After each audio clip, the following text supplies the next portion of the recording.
जय हिंद साथियों, मैं अनिल कुमार फिर से अपने यूट्यूब चैनल में आप लोगों का स्वागत करता हूं। दोस्तों, आज के सेशन का जो मेरा टॉपिक है वो आपको बारहवीं बिहार बोर्ड 2024 में एग्जाम देने वाले छात्र छात्राओं के लिए। और इस टॉपिक के अंतर्गत हम लोग क्या करेंगे कि आपको पॉलिटिकल साइंस का जो पहला लेसन है राष्ट्र निर्माण तथा उसकी चुनौतियाँ, ठीक है ना, उसके संदर्भ में हम लोग बात करेंगे। और आज का जो ये क्लास है वो आपको इस चैप्टर का छठा क्लास है। इससे पहले भी इसके 5 क्लास हो चुके हैं, तो अगर आप उसे नहीं देखे तो हमारे चैनल के प्लेलिस्ट में जाकर आप उसे देख सकते हैं। तो चलिए साथियों, आज के इस सेशन को शुरू करते हैं। तो देखिए, आज के सेशन का जो पहला प्रश्न है वो आपको क्या कह रहा है, इस पर हम लोग चर्चा करेंगे। देखिए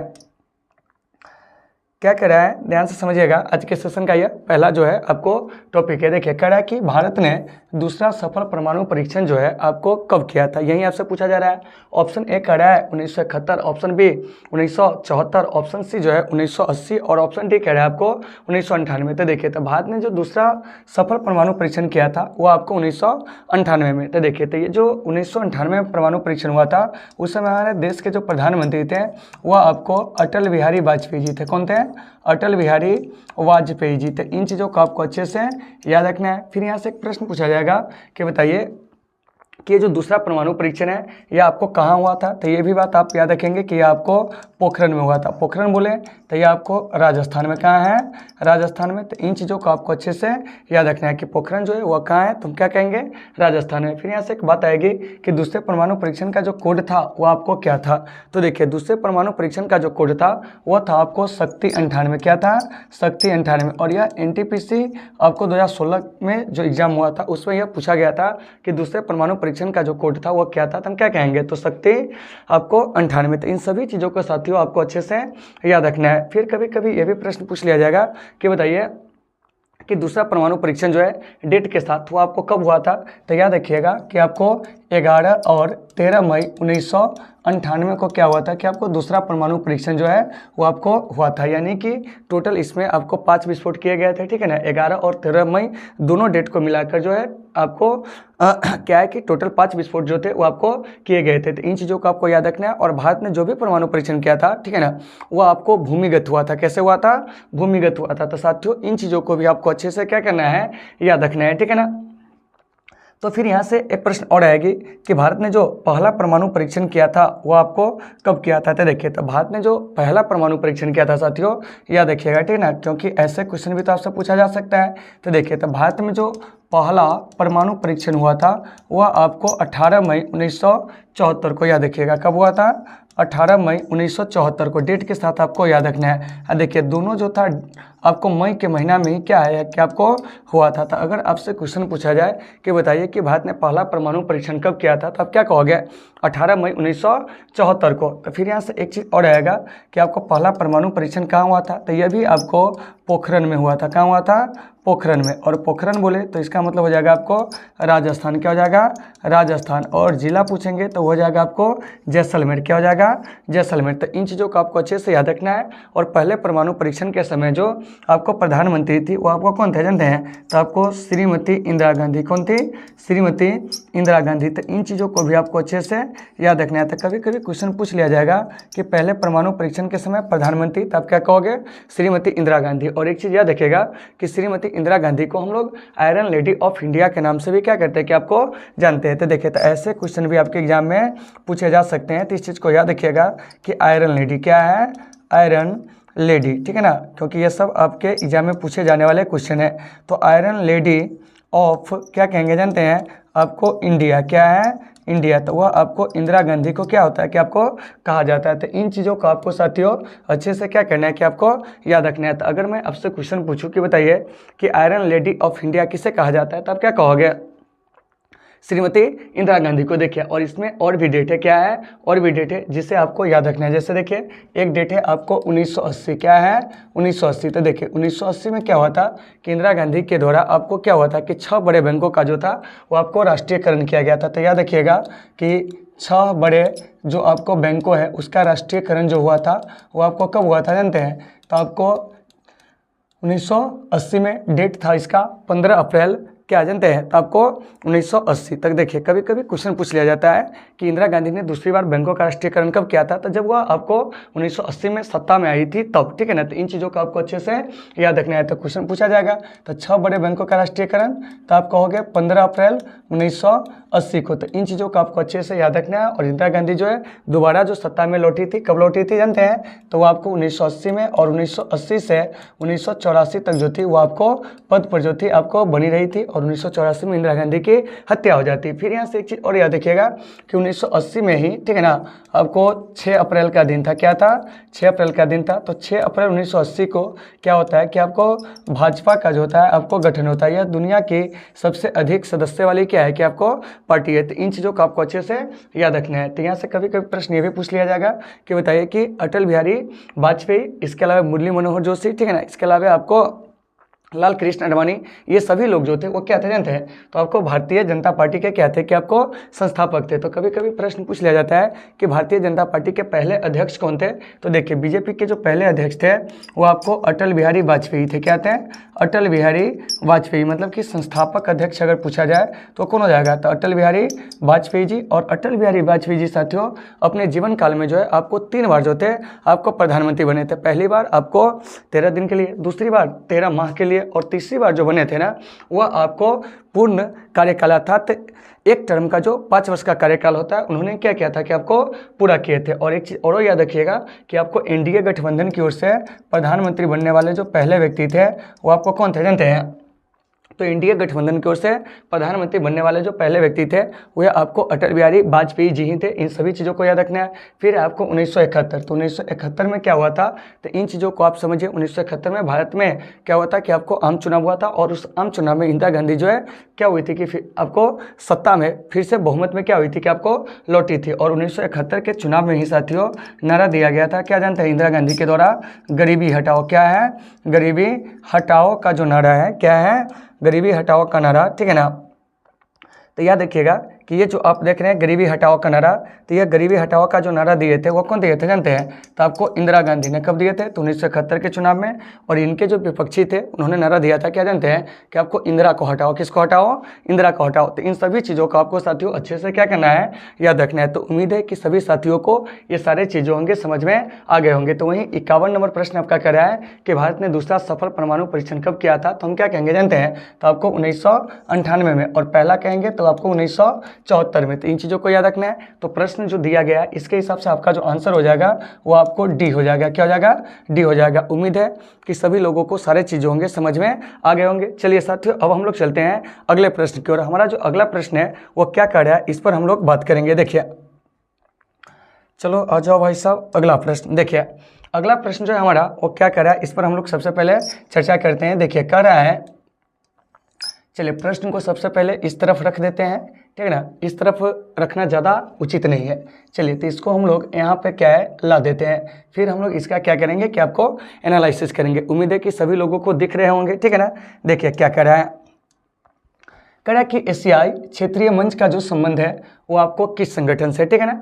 ऑप्शन ए कह रहा है यूरोपीय संघ, ऑप्शन बी कह रहा है आपको दक्षेस, ऑप्शन सी कह रहा है उत्तरी अमेरिका मुक्त व्यापार आपको जो क्षेत्र यानी कि नाफ्टा, क्या है नाफ्टा, और चौथा कह रहा है आसियान। तो देखिए तो इसका जो संबंध है ना एशियाई क्षेत्रीय मंच का वह आपको किससे जानते हैं? तो आपको आसियान से है। तो देखिए तो यहाँ से एक प्रश्न आएगा कि सर ये जो आसियान है, ठीक है ना, इसका गठन कब हुआ था? तो याद देखिएगा आसियान का जो गठन हुआ था ना वो आपको 8 अगस्त 1967 को। इन चीज़ों को आपको याद रखना है। फिर यहाँ से आपको उत्तरी अमेरिकी मुक्त व्यापार क्षेत्र नाफ्टा, तो यह आपको 1994 में जो था वो आपको स्थापित हुआ था। और इसमें आपको 3 देश है, याद रखिएगा अमेरिका, कनाडा, मेक्सिको। तो इन चीज़ों को भी याद रखना है। दक्षेस की जो स्थापना होती है वो आपको 1985 में, इसी को हम लोग कहते हैं सार्क। यूरोपीय संघ की स्थापना होती है 1993 में। लेकिन इस यूरोपीय संघ का जो पहला नाम है वो क्या है ये भी जान लीजिए, ठीक है ना। तो यूरोपीय संघ का जो पहला नाम है वह है यूरोप का आर्थिक समुदाय। क्या है? यूरोप का आर्थिक समुदाय। तो कभी कभी प्रश्न पूछ लिया जाएगा कि यूरोप का जो आर्थिक समुदाय है इसका गठन जो हुआ था कब हुआ था। तो देखिए, तो यह आपको 1957 में ही क्या हुआ था कि आपको गठित हुआ था, लेकिन आपको 1993 में जो है इसी का नाम जो होता है यूरोपीय संघ कर दिया जाता है। तो इस चीज़ को याद रखना है। फिर यहाँ से एक चीज़ आया एशियाई क्षेत्रीय मंच। तो देखिए, एशियाई क्षेत्रीय मंच जो बनाया था 1994 में, कितना में 1994 में। तो आइए थोड़ा इन चीज़ों को हम लोग क्या करते हैं कि आपको रिकॉल कर लेते हैं। देखिए क्या कह रहा है, एशियाई क्षेत्रीय मंच का संबंध किस संगठन से था। आप समझ गए कि उसका जो संबंध है वो आपको आसियान से, और ये जो आसियान है इसका गठन कब होता है 8 अगस्त 1967 को। फिर यहाँ से एक बात आती है कि आपको उत्तरी अमेरिका मुक्त व्यापार क्षेत्र जिसको नाफ्टा कहते हैं, यह आपको 1994 में अस्तित्व में आया था। उसके बाद है दक्षेश, यह आपको 1985 में अस्तित्व में आया था। उसके बाद यूरोपीय संघ 1993 में अस्तित्व में आया था, और इसका पहल का नाम जो है यूरोप का आर्थिक समुदाय, जो कि 1957 में क्या हुआ था, स्थापित हुआ था। और ये जो देख रहे हैं एशियाई क्षेत्रीय मंच, यह 1994 में क्या है कि आपको अस्तित्व में आया था। तो देखिए, तो यहाँ पे बहुत सारे संगठन जो है दिए हुए हैं। जैसे देखिए आपको EU दिया हुआ है, मतलब यूरोपीय संघ। तो देखिए, तो इसका जो मुख्यालय यूरोपीय संघ का वह आपको ब्रुसेल्स में, कहाँ है, ब्रुसेल्स में है। तो इन चीज़ों को याद रखिएगा। अब ब्रुसेल्स जो है साथियों, यह आपको बेल्जियम की क्या है कि आपको राजधानी। तो देखिए, तो इन चीज़ों को भी आपको अच्छे से याद रखना है। तो अगर क्वेश्चन पूछा जाए कि बताइए कि यूरोपीय संघ का जो मुख्यालय है किस देश में, तो आप क्या कहोगे, तो वह आपको ब्रुसेल्स में है, ठीक है ना। और ये जो यूरोपीय संघ है इसी को हम लोग कहते हैं, क्या जानते हैं अंग्रेजी में, यूरोपीय यूनियन। चलिए दूसरा जो है आपको दक्षेश, क्या है, दक्षेश। दक्षेश कहने का मतलब हुआ कि आपको सार्क, क्या है, सार्क। तो सार्क का जो मुख्यालय है ना वो आपको काठमांडू में, कहाँ है, काठमांडू में। तो इन चीज़ों को आपको अच्छे से याद रखना है कि ये जो सार्क देख रहे हैं साथियों, इसका जो मुख्यालय है वो आपको कहाँ है, तो आपको काठमांडू में। तो इन चीज़ों को याद रखना है। काठमांडू जो क्या है, तो ये आपको नेपाल की क्या है साथियों, कि आपको राजधानी है, क्या है, नेपाल की राजधानी। इन चीज़ों को याद रखना है। उसके बाद जो है तीसरा, क्या है, तीसरा वह है आपको नाफ्टा, क्या है, नाफ्टा, ठीक है ना, क्या है, नाफ्टा। तो देखिए, तो इसका कोई ऑफिशियल जो है मुख्यालय के बारे में जो है चर्चा नहीं की गई है। देखिए यहाँ क्या है, नाफ्टा मतलब हो गया नॉर्थ अमेरिकन, ठीक है ना, यानी कि फ्री ट्रेड एग्रीमेंट। तो ये जो नाफ्टा है इसमें आपको 3 देश है, कौन कौन है, USA है, इसके अलावा जो है आपको कनाडा है, क्या है, कनाडा है, और एक चीज़ याद रखिएगा कि आपको मैक्सिको है, क्या है, मैक्सिको है। मतलब क्या हुआ कि ये जो नाफ्टा है इसमें कितने सदस्य देश है, तो वो आपको 3 है। सार्क में क्या क्या सदस्य देश, तो वो आपको 8 है। और यूरोपीय यूनियन में अगर सदस्य देश की बात पूछा जाए तो वो आपको 27 है। फिर यहाँ से आसियान, क्या है, आसियान, इसको भी आपको याद रखना है। देखिए, तो ये जो देख रहे हैं आप आसियान, ठीक है ना, क्या है, आसियान, ठीक है ना, ASEAN मतलब कि आपको association of south east Asian Nations. तो देखिए, तो आसियान में जो आपको सदस्य देश है वो आपको अभी 8 है। तो ये जो देख रहे हैं आसियान, इसका जो मुख्यालय है वो आपको कहाँ है जानते हैं, तो ये आपको जकार्ता में, जकार्ता बोलेंगे तो इसका मतलब हो जाएगा आपको इंडोनेशिया, क्या हो जाएगा, इंडोनेशिया। देखिए, इन चीज़ों को आपको याद रखना है कि जकार्ता बोलेंगे तो इसका मतलब क्या हो गया कि आपको इंडोनेशिया, और ये इंडोनेशिया की राजधानी है। लेकिन एक चीज़ याद रखिएगा कि इंडोनेशिया की यह जो राजधानी है वो आपको डूबने के क्या है कि आपको कगार पर, इसीलिए इंडोनेशिया जो है अपनी राजधानी को बदल कर जो है वो आपको कहाँ ले जा रहा है जानते हैं, तो आपको नूसंतारा। तो आइए थोड़ा सा यहाँ से हम आसियान के बारे में क्या करते हैं कि आपको जान लेते हैं। देखिए, सभी लोग जो है आसियान के बारे में एक बार जान लीजिए। देखिए, सबसे पहले आसियान का तो आपसे पूर्ण रूप ही पूछा जाएगा। तो देखिए, आसियान का पूर्ण रूप क्या हो जाएगा, तो देखिए एसोसिएशन, क्या हो जाएगा, एसोसिएशन। देखिए, सभी लोगों को दिख रहा होगा, ठीक है ना। एसो क्या है, एसोसिएशन, क्या है, एसोसिएशन ऑफ, क्या कहेंगे जानते हैं, तो आपको साउथ, क्या है, साउथ ईस्ट, क्या कहेंगे, साउथ ईस्ट एशियन, क्या कहेंगे, नेशंस, क्या है, नेशंस। इसका मतलब हो गया कि दक्षिण पूर्वी एशियाई राष्ट्रों का क्या कहेंगे कि आपको संगठन। तो साथियों, ये जो देख रहे हैं आसियान, यह आपको अस्तित्व में आया कब था, तो देखिए, तो आसियान जो है वो आपको अस्तित्व में आया था 8 अगस्त 1967 को। कितना को आया था, 8 अगस्त 1967 को जो है वो आपको क्या है कि जानते हैं, आसियान जो है वो आपको अस्तित्व में जो था वो आपको आया था, क्या हुआ था, अस्तित्व में आया था। तो इन चीज़ों को आपको अच्छे से क्या करना है कि आपको याद रखना है। तो कभी कभी प्रश्न पूछ लिया जाता है कि ये जो आपको आसियान है यह आपको अस्तित्व में कब आया था, तो क्या कहिएगा जानते हैं, 8 अगस्त 1967 को। तो इन चीज़ों को आपको अच्छे से याद रखना है, ठीक है ना। तो देखिए 8 अगस्त 1967 को आसियान जो है वो आपको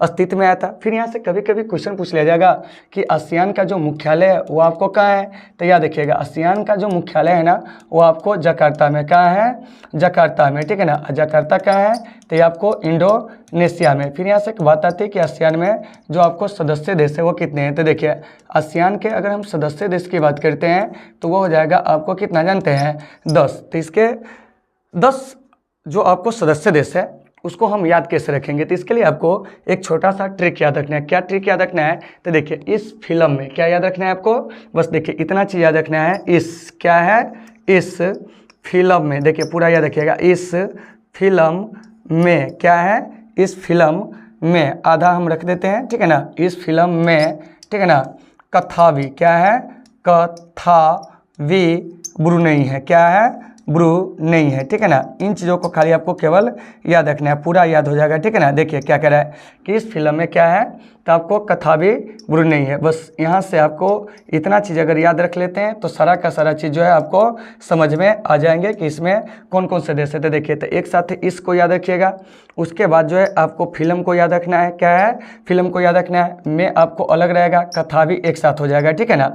तो देखिए क्या है ट्रिक, इस फिल्म में कथावी ब्रुनेई है और इसमें आपको दक्षिण पूर्व एशिया के जो देश है जो आपको आसियान के सदस्य है ना वह आपको आ जाएंगे। तो देखिए इसमें आसियान के कौन कौन से सदस्य देश है इस पर हम लोग क्या करेंगे कि आपको बात करेंगे, ठीक है ना। तो देखिए इससे साथियों हो जाएगा इंडोनेशिया, क्या हो जाएगा, इंडोनेशिया। देखिए याद रखिएगा इससे क्या हो जाएगा, इंडोनेशिया, ठीक है ना। देखिए फिर उसके बाद है तो से हो जाएगा आपको सिंगापुर, क्या हो जाएगा, सिंगापुर। उसके बाद है आपको तो से हो जाएगा आपको फिलीपींस, क्या हो जाएगा, फिलीपींस, ठीक है ना। इसकी राजधानी मनीला है, याद रखिएगा। ल से लाओस, क्या है, लाओस, ठीक है ना। इन चीज़ों को भी आपको याद रखना है। उसके बाद तो म से हो जाएगा आपको मलेशिया, क्या हो जाएगा, मलेशिया। कोलमपुरम इसकी क्या है कि आपको राजधानी है। में से हो जाएगा आपको म्यांमार, क्या हो जाएगा, म्यांमार, ठीक है ना। उसके बाद क से हो जाएगा आपको कंबोडिया, क्या हो जाएगा, कंबोडिया, ठीक है ना। और उसके बाद जो है आपको थ से हो जाएगा साथियों थाईलैंड, क्या हो जाएगा, थाईलैंड। उसके बाद वी से हो जाएगा आपको वियतनाम, क्या हो जाएगा, वियतनाम। और ब्रुनेई तो है ही। तो देखिए ये जो आसियान है इस आसियान में टोटल जो सदस्य देश है वो आपको कितने हैं, तो देखिए टोटल सदस्य देश की अगर बात किया जाए तो वह आपको कितना है बताइए, तो वह आपको 10 है। इसको याद कैसे रखेंगे, तो इस फिल्म में कथावी ब्रुनेई है। तो देखिए तो इसमें सभी जो देश है वो इसके संस्थापक नहीं है। देखिए इसमें से 5 ही ऐसे देश है जो इसके क्या है, संस्थापक है, क्या है, संस्थापक है। तो देखिए तो ब्रुनेई इसमें जुड़ा था 1984 में। याद रखिएगा कि आसियान में जो है, ठीक है ना, कि ये जो ब्रुनेई है वह कब जुड़ा था, तो देखिए ब्रुनेई जो जुड़ा था वह आपको कितना में जानते हैं, तो आपको 1984 में। इन चीज़ों को याद रखना है। उसके बाद देखिए आपको म्यांमार, ठीक है ना, तो म्यांमार जुड़ा था 1997 में, कितना में, 97 में। उसके बाद है आपको लाओस, क्या है, लाओस। तो लाओस भी जो जुड़ा था ना 1997 में, क्या है, 97 में। उसके बाद है आपको वियतनाम, तो वियतनाम जो जुड़ा था 1995 में, क्या है, 95 में। और कंबोडिया जो जुड़ा था 1999 में, क्या है,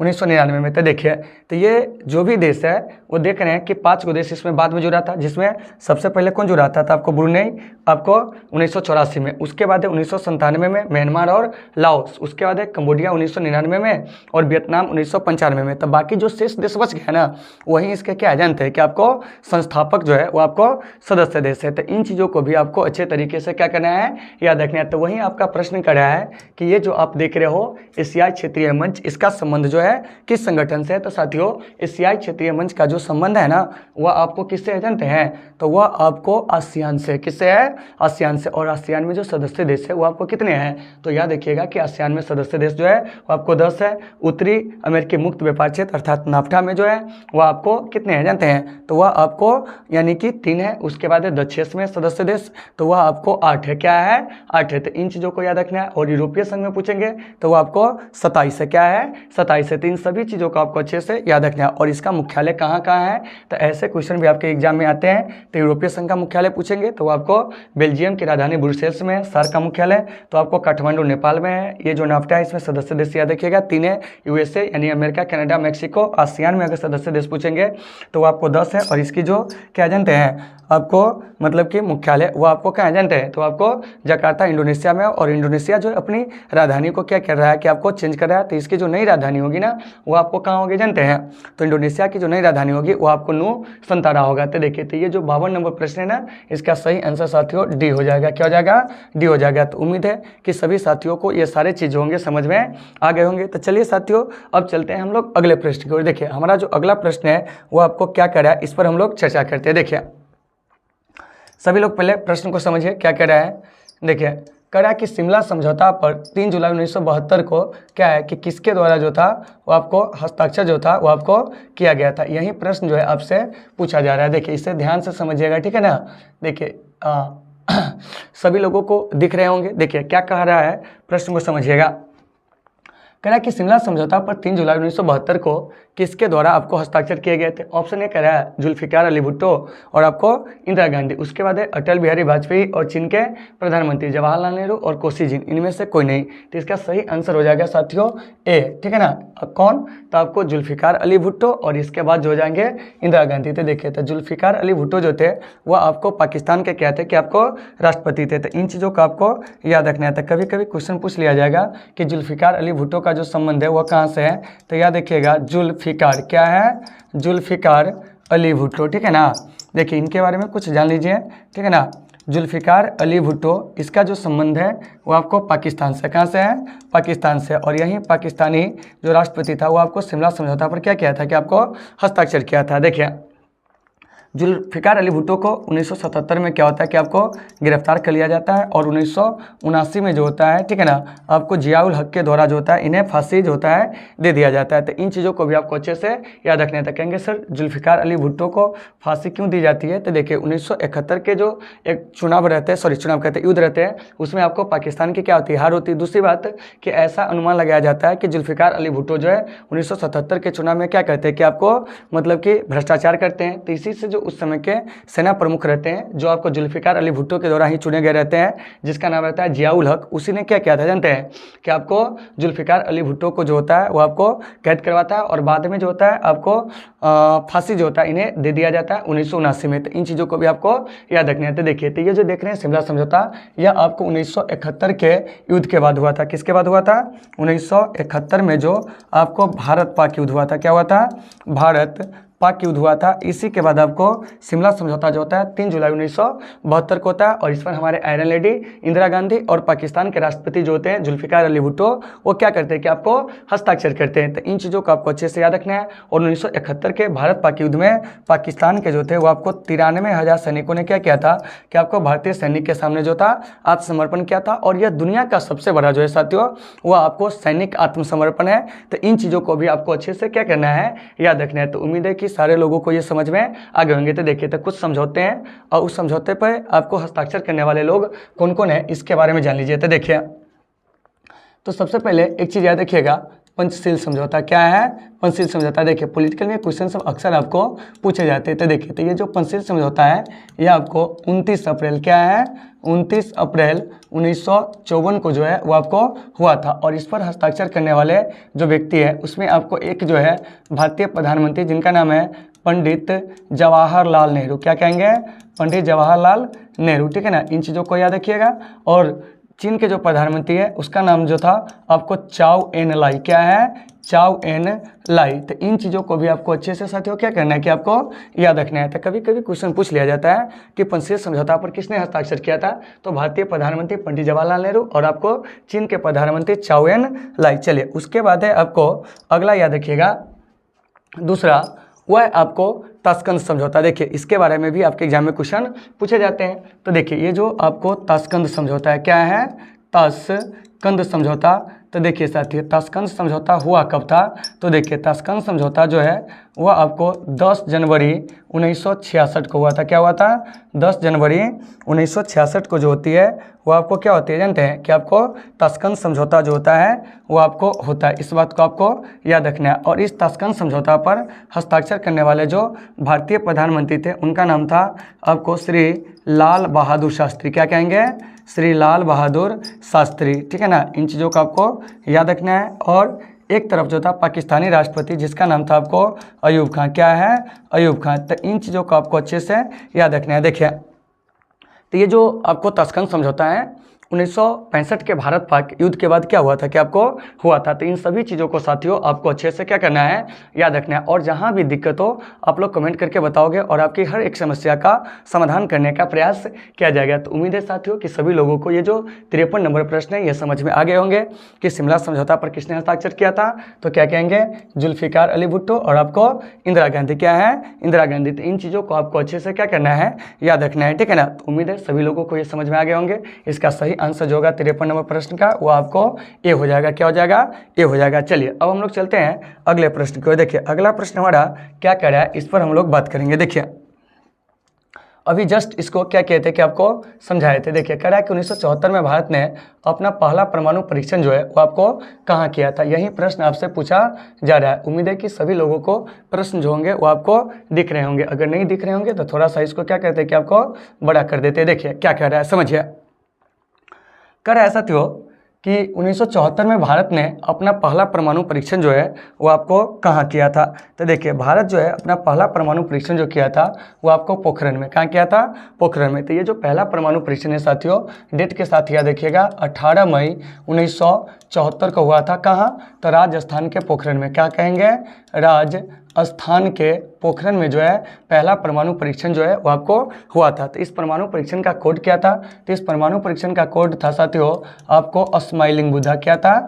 स्माइलिंग बुद्धा। तो इन चीज़ों को आपको अच्छे से याद रखना है। तो अगर मैं आपसे क्वेश्चन पूछूं कि बताइए कि पहला जो परमाणु परीक्षण है उसका कोड क्या था, तो क्या कहेंगे? स्माइलिंग बुद्धा। और पहले परमाणु परीक्षण के समय जो आपको भारत के प्रधानमंत्री थे वो आपको श्रीमती इंदिरा गांधी थे। तो इन सभी चीज़ों को आपको अच्छे से याद रखना है। तो देखिए तो ये जो आपको परमाणु से जुड़ा हुआ एक क्वेश्चन आएगा कि भारत में परमाणु कार्यक्रम का पिता जो है आपको किसे कहा जाता है। तो साथियों कुछ प्रश्न है जिसे आपको क्या करना है? याद रखना है। क्या करना है? याद रखना है। देखिए तो याद क्या रखना है, जैसे आपसे पहला प्रश्न अगर पूछा जाए कि बताइए कि भारत में परमाणु कार्यक्रम, क्या पूछा जाएगा? भारत में परमाणु कार्यक्रम का पिता। देखिए याद रखिएगा भारत में परमाणु कार्यक्रम, क्या कहेंगे? कार्यक्रम का पिता जो है किसे कहा जाता है। तो देखिए तो भारत में परमाणु कार्यक्रम का जो पिता है वो आपको होमी जहांगीर भाभा को कहा जाता है। किसको कहा जाता है? होमी जहांगीर भाभा को जो है वो आपको कहा जाता है। ठीक है ना, इनकी हत्या जो है आपको अमेरिका के द्वारा जो था आपको करवा दिया गया था। ठीक है ना, लेकिन आज तक जो है इनके जो हत्या का जो है क्या कहते हैं रहस्य आज तक जो है नहीं सुलझा है। ठीक है ना, तो देखिए तो भारत में जो परमाणु कार्यक्रम का पिता जो है किसे कहा जाता है? होमी जहांगीर भाभा को। चलिए दूसरा नंबर आप यहाँ से ये याद रख सकते हैं, क्या जानते हैं क्या से? तो ये भी क्वेश्चन पूछा जा सकता है आपसे कि बताइए कि भारत में अंतरिक्ष कार्यक्रम का जनक, क्या पूछा जाएगा? भारत में अंतरिक्ष, याद रखिएगा क्या पूछा जाएगा? भारत में अंतरिक्ष कार्यक्रम, क्या कहेंगे? कार्यक्रम का जनक जो है वो आपको किसे कहा जाता है। तो देखिए तो भारत में जो अंतरिक्ष कार्यक्रम है उसका जनक जो है आपको किसे कहा जाता है। तो याद रखिएगा विक्रम अम्बाला साराभाई को। किसको कहा जाता है? विक्रम अम्बाला साराभाई को। तो इन चीज़ों को आपको याद रखना है। विक्रम अम्बाला, क्या है? अम्बाला, ठीक है ना। साराभाई, क्या है? साराभाई। इन्हें क्या कहा जाता है? तो भारत में परमाणु कार्यक्रम का जो है वो क्या कहते हैं कि भारत में अंतरिक्ष कार्यक्रम का जनक कहा जाता है। मतलब कि आप कह सकते हो क्या कि आपको father of Indian space program वो आपको कौन है? विक्रम अम्बाला साराभाई। और हमारे देश की जो सबसे बड़ी स्पेस एजेंसी है उसका नाम जो है क्या है जानते हैं? तो आपको इसरो है। क्या है? इसरो है, मतलब इंडियन स्पेस रिसर्च ऑर्गेनाइजेशन, जो आपको 15 अगस्त 1969 को क्या होता है कि आपको स्थापित होता है। और इसका जो मुख्यालय है वो आपको बेंगलुरु के अंदर है। क्या है? बेंगलुरु के अंदर है। तो इन चीज़ों को आपको अच्छे से याद रखना है। तो देखिए ऐसे प्रश्न भी आपके एग्जाम में पूछे जा सकते हैं। फिर यहाँ से साथियों एक चीज़ और आएगा, क्या जानते हैं कि भारत में मिसाइल मैन के नाम से हम लोग किन्हें जानते हैं। तो देखिए तो एक चीज़ और याद रखिएगा, मिसाइल मैन ऑफ इंडिया, क्या कहेंगे? मिसाइल, देखिए क्वेश्चन से पूछा जाता है ये सब, ठीक है ना। और याद भी रखिएगा, मिसाइल मैन ऑफ क्या कहेंगे जानते हैं, इंडिया। तो देखिए मिसाइल मैन ऑफ इंडिया जो है डॉक्टर APJ अब्दुल कलाम को कहा जाता है। किनको कहा जाता है, डॉक्टर क्या है, APJ, ठीक है ना, अब्दुल कलाम, क्या है, डॉक्टर APJ अब्दुल कलाम को मिसाइल मैन ऑफ क्या कहा जाता है जानते हैं, तो आपको इंडिया कहा जाता है। तो इन चीज़ों को याद रखिएगा। उसके बाद जो हो जाएगा आपको रॉकेट मैन ऑफ इंडिया, क्या है, रॉकेट मैन, क्या कहेंगे, रॉकेट मैन ऑफ इंडिया। इन चीज़ों को भी आपको याद रखना है। तो देखिए रॉकेट मैन ऑफ इंडिया जो है वो आपको K-Sivan को कहा जाता है। किसको कहा जाता है, K-Sivan को कहा जाता है। तो इन चीज़ों को याद रखना है। उसके बाद जो हो जाएगा आपको क्या जानते हैं कि सैटेलाइट मैन ऑफ इंडिया, क्या पूछा जाएगा साथियों, सैटेलाइट, ठीक है ना, सैटेलाइट मैन, क्या कहेंगे, सैटेलाइट मैन ऑफ इंडिया। तो देखिए साथियों सैटेलाइट मैन ऑफ इंडिया जो है किसे कहा जाता है, तो याद रखिएगा सैटेलाइट मैन ऑफ इंडिया जो है साथियों वह आपको UV राव को कहा जाता है। किसको कहा जाता है, UV राव को। तो इन चीज़ों को आपको अच्छे से याद रखना है। तो देखिए तो ये 4 प्रश्न ऐसे हैं जो आपको अक्सर जो होते हैं आपको कॉम्पिटिटिव एग्जाम में भी जो होते हैं वो आपको पूछे जाते हैं, ठीक है ना। तो यहाँ से याद रखिएगा, अगर हम कभी भी क्वेश्चन आपसे पूछे कि बताइए कि भारत में अंतरिक्ष कार्यक्रम का जो जनक है किसे कहा जाता है, तो आप क्या कहोगे, विक्रम अम्बाला साराभाई, ठीक है ना। भारत में परमाणु कार्यक्रम का पिता तो होमी जहांगीर भभा को। 3 चीज़ों को याद रखना है। चलिए रॉकेट मैन ऑफ इंडिया कहेंगे तो आपको K-Sivan, ठीक है ना। सैटेलाइट मैन ऑफ इंडिया कहेंगे तो आपको UV राव, और मिसाइल मैन ऑफ इंडिया कहेंगे तो डॉक्टर APJ अब्दुल कलाम। तो ऐसे चीज़ों को आपको याद रखना है। तो यहाँ से कभी कभी क्वेश्चन ये भी पूछ लिया जाएगा कि बताइए कि भारत में परमाणु आयोग जो है क्या है, परमाणु आयोग का जो गठन किया गया था, यानी कि परमाणु ऊर्जा, यहाँ पर ऊर्जा लगा दीजिएगा, परमाणु ऊर्जा आयोग का, यह आपको कब किया गया था, 1948 में। इन चीज़ों को याद रखना है, ठीक है ना। उसके बाद इसमें पूछ देगा परमाणु ऊर्जा विभाग, क्या पूछेगा, परमाणु ऊर्जा विभाग, ठीक है ना। तो देखिए तो परमाणु ऊर्जा विभाग का जो गठन हुआ था ना, आप लोग कमेंट करके बता सकते हो, ठीक है ना, कि भारत में परमाणु ऊर्जा जो विभाग है उसका गठन कब हुआ था। जो बच्चे ऑफलाइन क्लास में पढ़ते होंगे उनको पता होगा कि बताए थे पहले आएगा तब ना भागेगा। तो देखिए तो यहाँ से आप लोगों को थोड़ा सा हिंट मिल गया। अब बताइए कि परमाणु ऊर्जा विभाग का जो गठन हुआ था वो आपको कब हुआ था, जल्दी से बताइए, ठीक है ना। चलिए जल्दी से बताइए। हाँ बिल्कुल बिल्कुल, चलिए और भी लोगों का कमेंट आना चाहिए। देखिए तो ये हो जाएगा आपको 1900 कितना जानते हैं, 54 में। क्या हो जाएगा, 1954 में बताए थे कि पहले आएगा और तब वो क्या होगा, भागेगा। तब परमाणु ऊर्जा आयोग का गठन कब होता है बताइए तो 1948 में।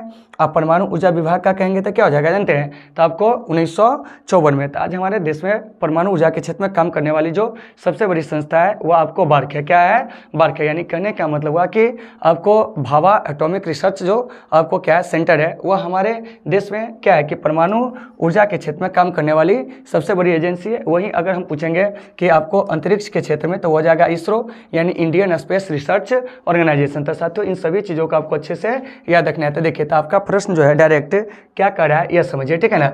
1974 में भारत ने अपना पहला परमाणु परीक्षण कहाँ किया था, तो आप क्या कहोगे, पोखरण राजस्थान के अंदर। कब, 18 मई 1974 को। इसका कोड क्या था, स्माइलिंग बुद्धा था। क्या था, स्माइलिंग बुद्धा था। तो इन सभी चीज़ों को आपको अच्छे से याद रखना है। तो ये जो देख रहे हैं 54 नंबर प्रश्न, इसका सही आंसर जो हो जाएगा साथियों वो आपको ए हो जाएगा। क्या हो जाएगा, ए हो जाएगा। तो इन सभी चीज़ों को आपको अच्छे से क्या करना है, याद रखना है। चलिए अब हम लोग चलते हैं अगले प्रश्न की ओर। देखिए अगला प्रश्न हमारा क्या कर रहा है, इस पर हम लोग बात करेंगे। देखिए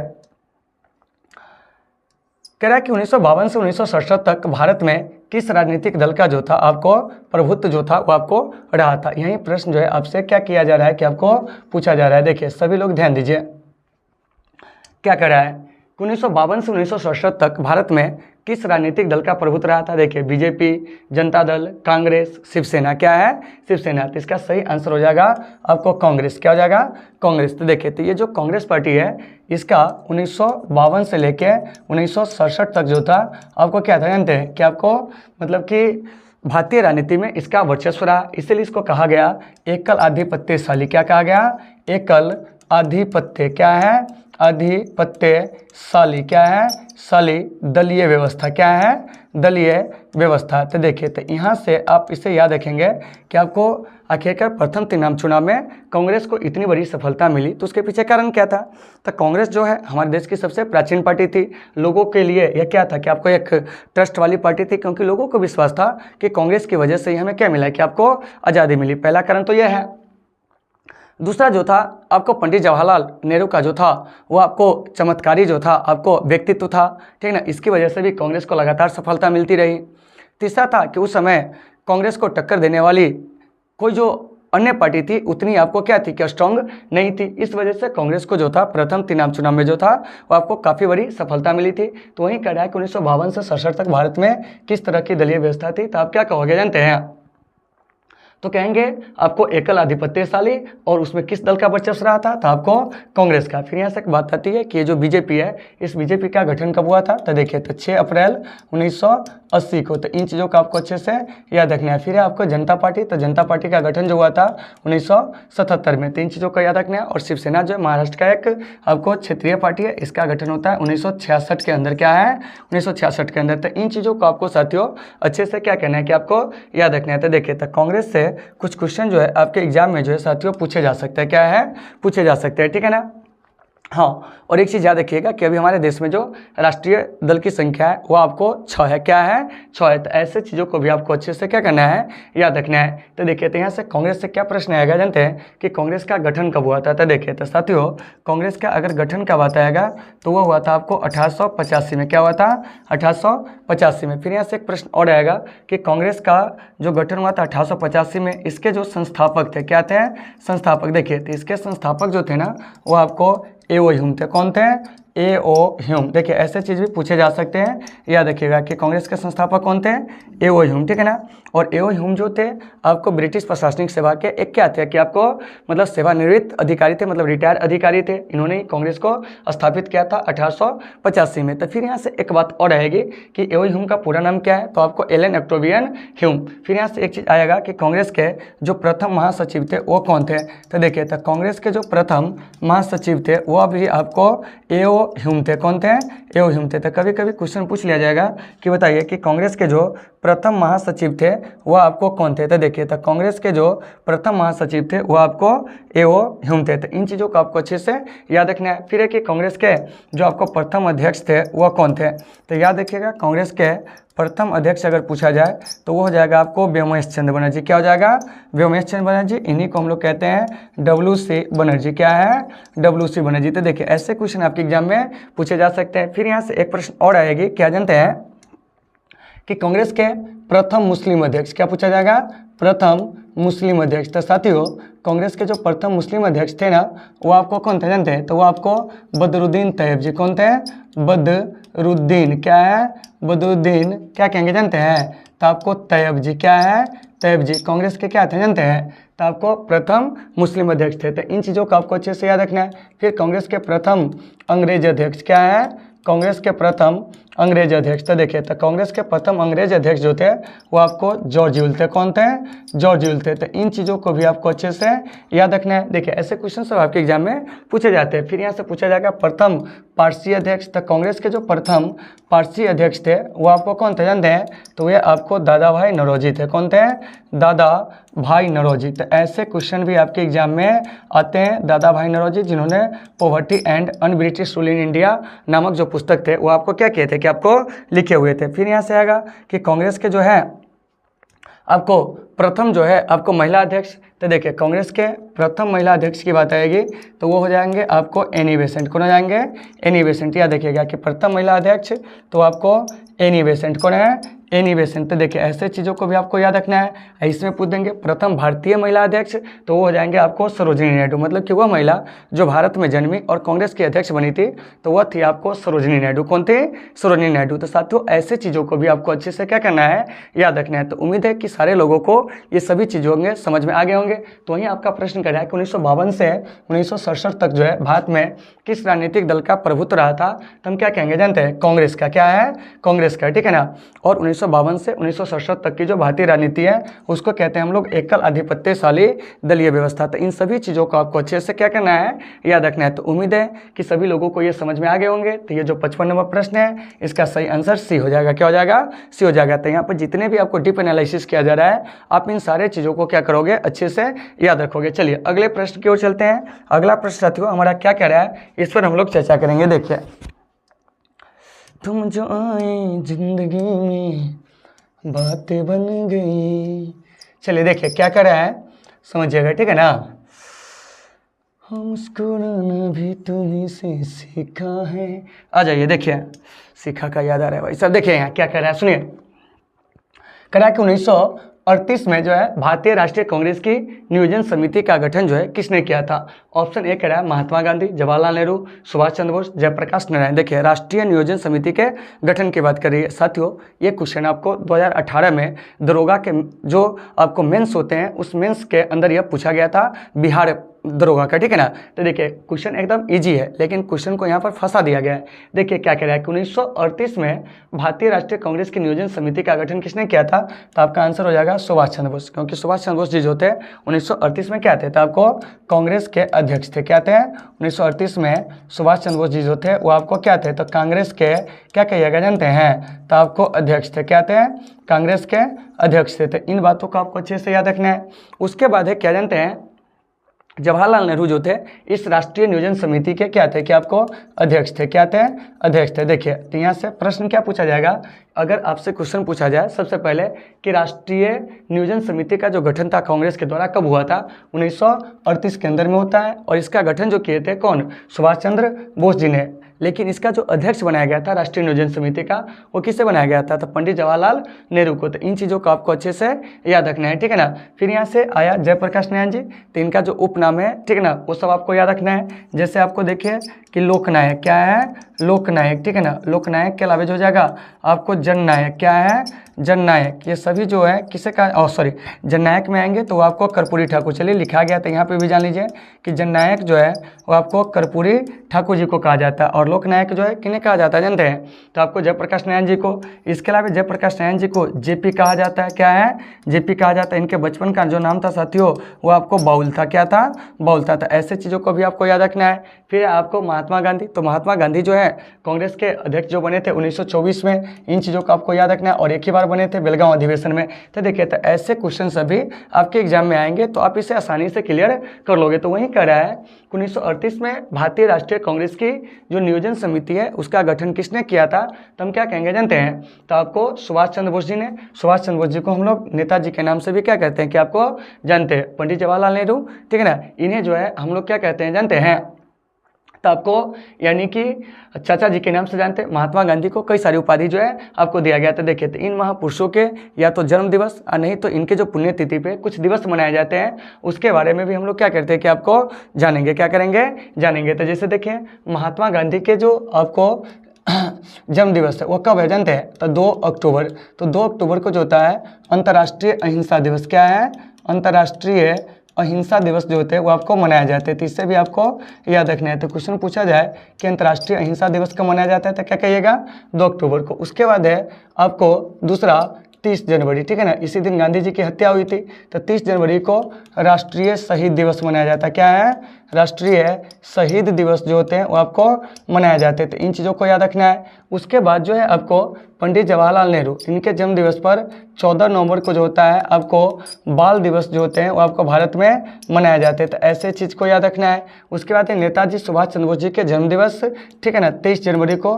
तो 23 जनवरी को जो होता है राष्ट्रीय पराक्रम दिवस। क्या कहेंगे, राष्ट्रीय पराक्रम दिवस। तो ऐसे चीज़ को भी आपको याद रखना है कि राष्ट्रीय पराक्रम दिवस जो है वो आपको कब मनाए जाते हैं, तो क्या कहेंगे जानते हैं, 23 जनवरी को। कितना जनवरी को, 23 जनवरी को, ठीक है ना। तो बहुत सारे ऐसे क्वेश्चन हैं जो आपके क्या होते हैं एग्जाम में पूछे जाते हैं। आप उसे अच्छे से क्या करेंगे, याद रखेंगे, ठीक है ना। तो देखिए यहाँ से प्रश्न आपका क्या करा है, 1938 में भारतीय राष्ट्रीय कांग्रेस की जो नियोजन समिति थी उसका गठन कौन किया था, तो कहेंगे सुभाष चंद्र बोस जी। और एक चीज़ याद रखिएगा कि भारत में जो आर्थिक नियोजन है, क्या है, आर्थिक नियोजन, साथियों याद रखिएगा। तो भारत में जो आर्थिक नियोजन है वो आपको सोवियत संघ से क्या है कि आपको प्रेरित है, मतलब कि यूएसएसआर से प्रेरित है। यूएसएसआर कहने का मतलब क्या हुआ, तो यूनियन ऑफ क्या है कि आपको सोवियत सोशलिस्ट रिपब्लिक्स, ठीक है ना। तो इसी यूएसएसआर से क्या है कि आपको प्रेरित है। तो सबसे पहले आर्थिक नियोजन जो है 1927 में आपको सोवियत संघ में ही शुरू किया गया था। और हमारे भारत में सोवियत संघ से प्रेरित होकर ही आर्थिक नियोजन को लिया गया। और हमारे भारत में आर्थिक नियोजन जो है इसे कहा जाता है पंचवर्षीय योजना। क्या कहा जाता है, पंचवर्षीय योजना। और हमारे भारत में जो पंचवर्षीय योजना है वह या आप इसी को कहिए आर्थिक नियोजन, या आपको समवर्ती सूची का विषय है। तो जब भी ऐसे क्वेश्चन अगर आपके एग्जाम में आते हैं तो आप इसे आसानी से क्या कर लोगे, सॉल्व कर लेंगे। और कहीं भी दिक्कत होगी तो आप लोग कमेंट करके क्या करोगे, बताओगे। तो चलिए साथियों चलते हैं आगे और अगले प्रश्न की ओर हम लोग देखते हैं कि अगला प्रश्न जो है हमारा क्या है, इस पर हम लोग बात करते हैं। देखिए तो इससे पहले जान लीजिए इसका सही आंसर जो हो जाएगा वो आपको क्या हो जाएगा, सी हो जाएगा। क्या हो जाएगा, सी हो जाएगा। चलिए नेक्स्ट प्रश्न को चलते हैं। नेक्स्ट प्रश्न हमारा क्या कह रहा है, देखिए कह रहा है कि भारत में योजना आयोग का अध्यक्ष कौन होते थे की बात आ रही है। क्या आ रही है, होते थे की बात आ रही है। क्योंकि देखिए अब योजना आयोग नहीं है, क्या है, नहीं है। मोदी जी जो है योजना आयोग को क्या कर दिए थे, 2014 में जो थे आपको समाप्त कर दिए थे, ठीक है ना। देखिए दोनों का फंक्शन कुछ ज़्यादा है नहीं, बस इतना कहा गया था कि योजना आयोग में जो है राज्यों का प्रतिनिधित्व कम होता है, इसलिए क्या जानते हैं कि हम योजना आयोग की जगह पर नीति आयोग का गठन करेंगे। मतलब ये सीधे समझ जाइए कि योजना आयोग तो कांग्रेस पार्टी की सरकार में क्या होता, अगर मतलब बना था तो सोचा कि क्यों नहीं इसको हटाकर और इसके जगह पर एक नई संस्था ला देते हैं, ठीक है ना। तो उसी का नाम पड़ा था आपको नीति आयोग। देखिए काम दोनों का कोई ज़्यादा विशेष नहीं है, दोनों में आपको हल्का फुल्का जो है अंतर है इसके स्ट्रक्चर में केवल, ठीक है ना। चलिए देखिए क्या कर रहा है, समझिए। कह रहा है कि भारत में योजना आयोग का अध्यक्ष कौन होते थे, राष्ट्रपति, उपराष्ट्रपति, प्रधानमंत्री, वित्त मंत्री। तो इसका सही आंसर हो जाएगा आपको प्रधानमंत्री। तो यहाँ से आपसे प्रश्न पूछा जाएगा कि अभी जो प्रधानमंत्री है वो आपको कौन है। तो अभी के जो प्रधानमंत्री है वो आपको नरेंद्र मोदी जी है। क्या है, नरेंद्र मोदी जी है। तो इन चीज़ों को आपको अच्छे से याद रखना है। अभी जो वित्त मंत्री की बात पूछेंगे तो आपको निर्मला सीतारमण। क्या है, निर्मला सीतारमण। क्या है, सीतारमण। तो इन चीज़ों को आपको याद रखना है, ये कर्नाटका से संबंध रखती है, ठीक है ना, याद रखिएगा। अभी जो उपराष्ट्रपति है वो आपको कौन है, तो वह आपको जगदीप धनखड़ है। कौन है, जगदीप धनखड़। तो इन चीज़ों को भी आपको अच्छे से याद रखना है। राष्ट्रपति पूछेंगे तो आपको श्रीमती द्रौपदी मुर्मू। क्या है, द्रौपदी मुर्मू, ठीक है ना। तो देखिए तो यहाँ से आपके एग्जाम में क्या क्या क्वेश्चन पूछा जाएगा आप देख लीजिएगा। देखिए करंट से भी इसको जोड़ के ले चले हैं, ठीक है ना। देखिए अब याद रखिएगा, आपसे अगर क्वेश्चन पूछा जाता है कि बताइए कि ये जो योजना आयोग है वो आपको किस प्रकार की संस्था थी, तो साथियों योजना आयोग जो है ना वो आपको गैर संवैधानिक संस्था थी। कैसी संस्था थी, गैर संवैधानिक। क्या है, गैर संवैधानिक जो थी वो आपको संस्था थी। इस बात को आपको याद रखना है। और इसका गठन जो हुआ था संसद के एक आदेश द्वारा। क्या हुआ था, संसद के, ठीक है ना, आपको प्रस्ताव द्वारा जो था इसका क्या हुआ था कि आपको गठन हुआ था। योजना आयोग का जो उल्लेख है संविधान में कहीं भी आपको नहीं है। तो यहाँ से बात है कि योजना का गठन कब हुआ था, तो वो आपको 15 मार्च 1950 को योजना का गठन हुआ था। योजना का काम क्या था, तो देश के लिए आपको पंचवर्षीय योजना को क्या करना है कि आपको तैयार करना था। देखिए तो इसका काम क्या था, तो आपको पंचवर्षीय, क्या कहेंगे, पंचवर्षीय योजना। क्या है, पंचवर्षीय योजना को तैयार करना। क्या करना, तैयार करना, ठीक है ना। तो देखिए तो इसी पंचवर्षीय योजना को तैयार करने के उद्देश्य से क्या हुआ था जानते हैं कि भारत में जो है वो आपको योजना आयोग का गठन जो था वो आपको किया गया था। तो योजना के आपको जो अध्यक्ष होते थे कौन होते थे, तो आपको प्रधानमंत्री। और इस योजना आयोग को 2014 में क्या होता है कि आपको भंग कर दिया जाता है। क्या कर दिया जाता है, भंग कर दिया जाता है। और इसके जगह पर एक नई संस्था आती है साथियों, उसका नाम होता है आपको नीति आयोग। क्या आता है, नीति आयोग। तो ये जो नीति आयोग है ये आपको कब बना था जानते हैं, तो आपको 1 जनवरी 2015 को। तो इन चीज़ों को भी आपको अच्छे से याद रखना है। आपके एग्जाम में क्वेश्चन पूछा जाएगा कि योजना आयोग की जगह पर एक नई संस्था गठित हुई थी, उसका नाम क्या है, तो आप क्या कहोगे, नीति आयोग। और नीति आयोग जो है कब बना था, 2015 में 1 जनवरी का ऑडिट था, इसे आपको याद रखना है। और नीति आयोग किस संस्था का स्थान लिया है, तो कहेंगे आपको योजना आयोग का। तो देखे तो ऐसे क्वेश्चन भी आपके एग्जाम में जो होते हैं पूछे जाते हैं। फिर यहाँ से आएगा कि योजना आयोग के प्रथम अध्यक्ष कौन थे, तो देखिए तो योजना आयोग के जो प्रथम अध्यक्ष थे वो आपको पंडित जवाहरलाल नेहरू। क्या है, पंडित जवाहरलाल नेहरू जो थे वो आपको योजना आयोग के क्या थे, तो आपको प्रथम जो थे अध्यक्ष थे, यानी पहले अध्यक्ष कहेंगे तो आपको पंडित जवाहरलाल नेहरू। इसके प्रथम उपाध्यक्ष पूछा जाए तो आपको गुलजारी लाल नंदा। देखिए क्वेश्चन कहाँ से पूछेगा, ठीक है ना, गुलजारी लाल नंदा। क्या है, गुलजारी लाल नंदा। इसके क्या थे जानते हैं, तो प्रथम जो थे वो आपको उपाध्यक्ष थे। इन चीज़ों को याद रखिएगा। दूसरी चीज़ साथियों क्या याद रखना है, इसके प्रथम महिला अध्यक्ष तो हो जाएंगे आपको इंदिरा गांधी। क्या हो जाएंगे, इंदिरा गांधी। तो इन चीज़ों को भी साथियों आपको अच्छे से याद रखना है। तो अगर मैं आपसे क्वेश्चन पूछूं कि योजना आयोग के प्रथम महिला जो अध्यक्ष थी वो आपको कौन थी, तो क्या कहिएगा, इंदिरा गांधी। क्योंकि हमारे देश में अब तक एकमात्र महिला है आपको इंदिरा गांधी, जो क्या बनी थी जानते हैं कि आपको प्रधानमंत्री जो है आपको बनी हुई है। तो इस प्रकार से योजना आयोग के जो प्रथम महिला अध्यक्ष हो जाएगी कौन जानते हैं, इंदिरा गांधी। क्योंकि जो प्रधानमंत्री होते हैं, वहीं तो योजना आयोग के क्या होते हैं कि आपको पदेन जो होते हैं अध्यक्ष होते हैं, क्या होते हैं, अध्यक्ष होते थे कहिए, तो इंदिरा गांधी पहली महिला अध्यक्ष हो जाएगी।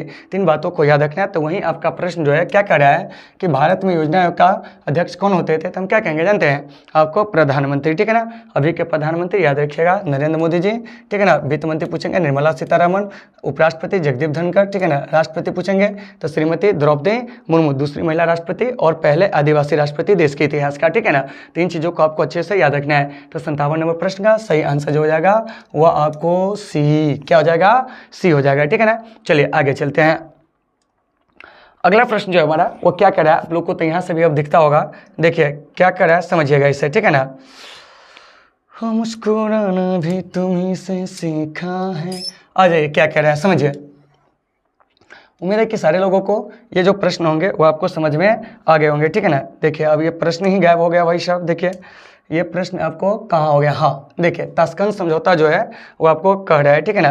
तो इससे पहले जो था वो कौन प्रश्न हुआ था, जरा सा हम इसे देख लेते हैं। हाँ चलिए बिल्कुल सही है, ठीक है ना। देखिए प्रश्न भी कभी कभी गैप हो जाते हैं, ठीक है ना।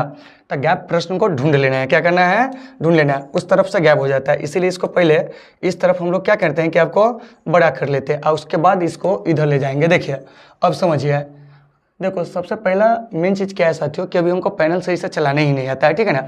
इस वजह से क्या हो रहा है जानते हैं कि इधर से उधर भाग जा रहा है, ठीक है ना। पैनल में कोई दोष नहीं है, दोष हम में है, ठीक है ना।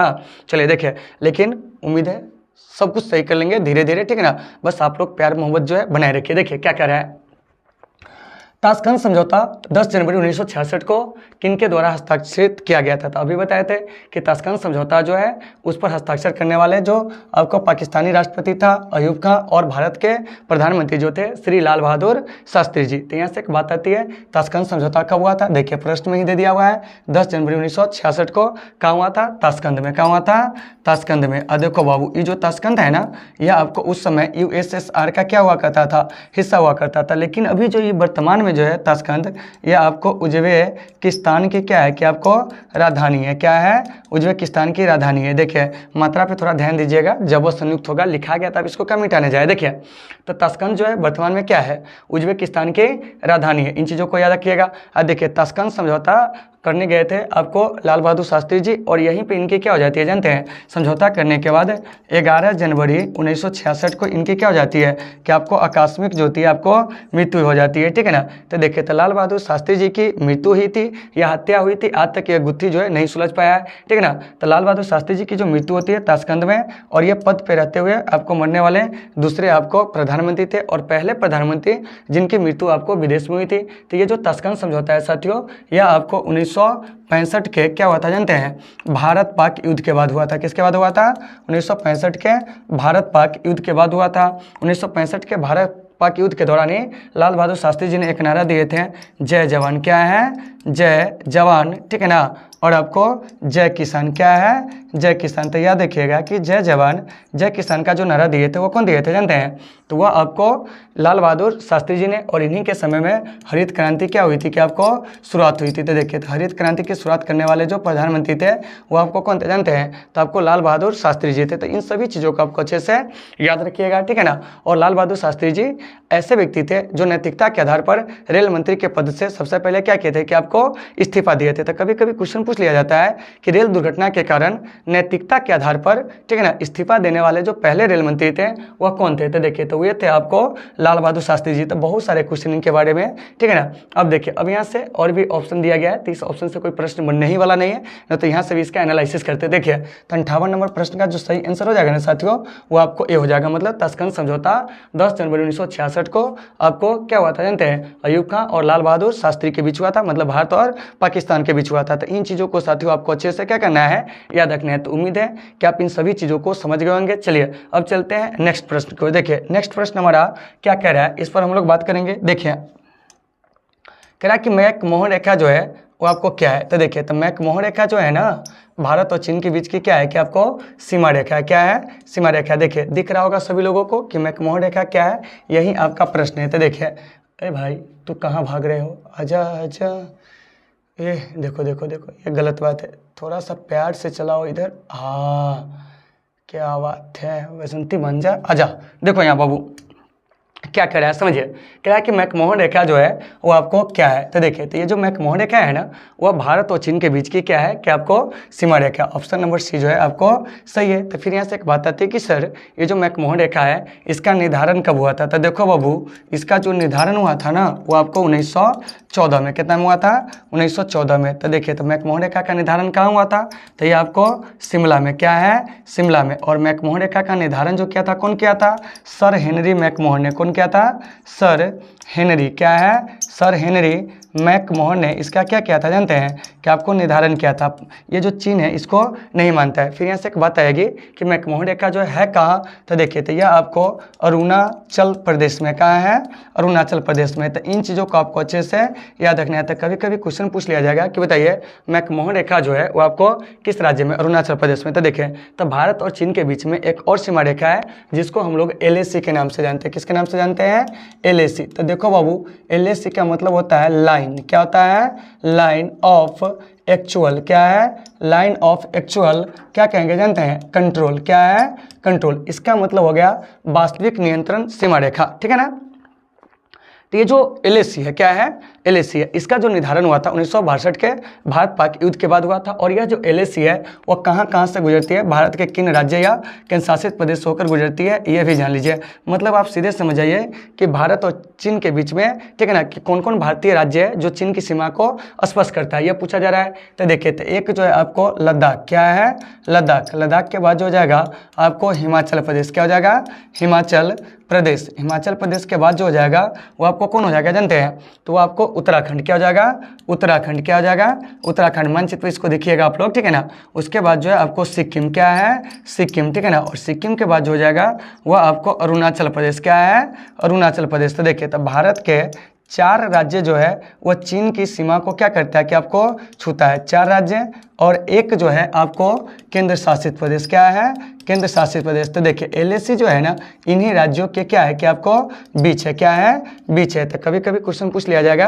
कि मैकमोहन रेखा जो है वो आपको किन 2 देशों के बीच है, तो भारत और चीन के बीच में। मैकमोहन रेखा का निर्धारण कब हुआ था, तो वह आपको 1914 में, ठीक है ना। कौन किया था, शिमला में। तो सर हेनरी मैकमोहन ने मैकमोहन रेखा है कहाँ, अरुणाचल प्रदेश। अरुणाचल प्रदेश को पहले हम लोग नेफा के नाम से जानते थे। ये भी आपको 2018 में दरोगा के मेंस के अंदर पूछा गया क्वेश्चन है, नॉर्थ ईस्ट फ्रंटियर एजेंसी। तो इन सभी चीज़ों को साथियों आपको अच्छे से क्या करना है, याद रखना है। तो उम्मीद है कि सारे लोगों को ये सभी चीज़ें होंगे समझ में आ गए होंगे। अब चलिए, अब हम लोग चलते हैं अगले प्रश्न की ओर। देखिए, तो इसका सबसे पहले सही आंसर तो आपको सी हो जाएगा, क्या हो जाएगा, सी हो जाएगा। चलिए अगले प्रश्न को चलते हैं। अगला प्रश्न क्या है इस पर हम लोग बात करते हैं। देखिए, कह रहा है कि भारत और चीन के बीच पंचशील समझौता पर हस्ताक्षर जो हुआ था वो आपको कब हुआ था। तो देखिए, तो ये क्वेश्चन आप लोगों को भी पता होगा क्या, कि ये जो पंचशील समझौता है, इस पंचशील समझौता पर जो हस्ताक्षर हुआ था वो आपको 1900 कितना में जानते हैं, तो आपको 54 में, कितना में हुआ था, 1954 में, ठीक है ना। तो इन चीज़ों का आपको अच्छे से साथियों क्या करना है, याद रखना है। तो देखिए, इसका सही आंसर डी हो जाएगा। अगर डेट पूछा जाता तो क्या कहते हैं आप जानते हैं, 29 अप्रैल, क्या कहेंगे, 29 अप्रैल 1954 को क्या हुआ था कि भारत और क्या कहेंगे जानते हैं, कि आपको पाकिस्तान के जो क्या कहते हैं, चीन के बीच जो है आपको पंचशील समझौता जो था हुआ था। और इस पंचशील समझौता पर जो हस्ताक्षर किए थे वो आपको कौन, तो आपको पंडित नेहरू, कौन कहते हैं, पंडित नेहरू, ठीक है ना। क्योंकि हमारे देश के पहले प्रधानमंत्री थे, इन्होंने ही चीन के साथ निकट संबंध क्या किए थे, स्थापित किए थे। और इधर जो आपको प्रधानमंत्री थे वो आपको चाउ एन लाई, क्या है, चाउ एन लाई। हम लोग माओ की नीति को नहीं समझ पाए, ठीक है ना। और पंडित जवाहरलाल नेहरू जो थे आपको पंचशील समझौता करने के लिए आपको बीजिंग गए थे, मतलब चीन में गए थे, ठीक है ना। तिब्बत के मुद्दे पर यह समझौता हुआ था। इसमें 5 सूत्र रखे गए थे, इसलिए इसका नाम पड़ा था पंचशील समझौता, ठीक है ना। तो हुआ कब था, 29 अप्रैल 1954 को। हस्ताक्षर करने वाले पूछेंगे तो पंडित नेहरू, और आपको क्या कहेंगे जानते हैं, चाउ एन लाई। तो इन चीज़ों को आपको अच्छे से याद रखना है। तो अक्सर ये चीज़ें जो होती है आपके एग्जाम में पूछे जाते हैं, क्या होते हैं, पूछे जाते हैं। अब यहाँ से एक बात आती है कि चीन में जो साम्यवादी राज्य स्थापित हुआ था वो आपको कब हुआ था।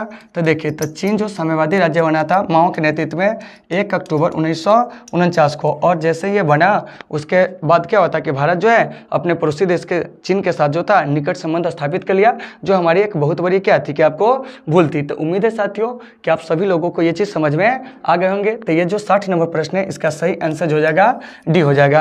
तो चलिए आज के इस सेशन को हम लोग यहीं पे विराम देते हैं, फिर मिलते हैं आपसे कल एक बेहतर क्लास के साथ। जब तक के लिए आप सभी साथियों से सुविधा, take care all of you.